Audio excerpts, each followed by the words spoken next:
honoraire de l'armée française, de l'armée de l'air, mais aussi je suis colonel de réserve citoyenne terre, de l'armée de terre. Donc je connais bien les armées et je suis un combattant. J'ai été blessé au combat. Au Tchad contre les Libyens. Donc j'étais président, avant de m'occuper de Mémoire des Goumes, je vais vous en parler tout de suite, j'étais président d'un mouvement militaire d'anciens combattants. Donc ça m'a rapproché de cette mouvance Goum. Sur le terrain, j'ai découvert que les Goum avaient combattu contre les nazis avec nos résistants, avec la résistance française. Ça, je ne savais pas, donc j'ai découvert. Et ça m'a permis au fil des mois de côtoyer des sous-officiers Goum français, puisque je ne pouvais pas côtoyer des Marocains, hein, c'était trop tard. Et donc les sous-officiers Goum venaient de la résistance, c'était des civils, non pas des militaires, qui avaient suivi les Goum quand les Goum ont progressé vers l'Allemagne en passant par les Vosges. Et donc ils les ont rejoints, se sont habillés comme eux, ont combattu avec eux. Donc ils savaient ce qu'étaient les Goum, hein, et ils savaient que c'était des valeureux soldats. Eux-mêmes l'étaient. Donc voilà, donc j'ai découvert ça. Et en découvrant ces sous-officiers, j'en ai découvert un particulier qui était sergent, un sergent des Goum, qui était très valeureux et qui avait déjà 95-96 ans. Hein.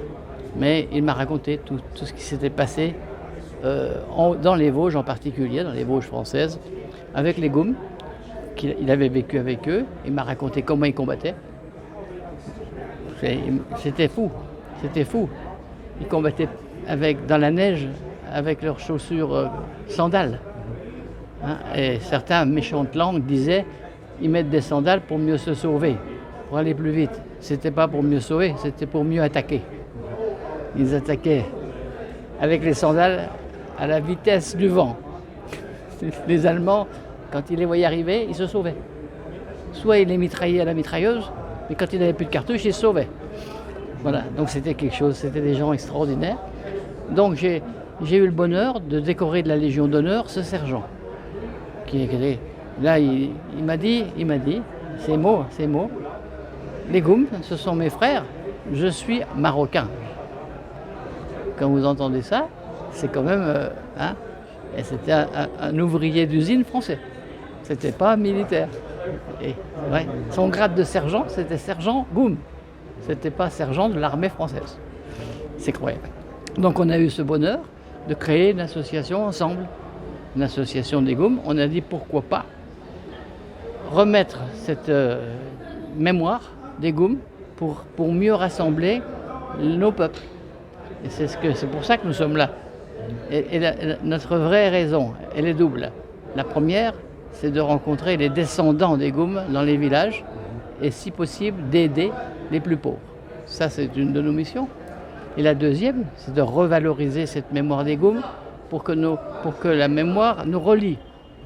Comme ici, on en parle, et les Français communient, travaillent avec les Marocains. Alors que jamais ça s'est fait. Jamais, il n'y a jamais eu une mémoire commune.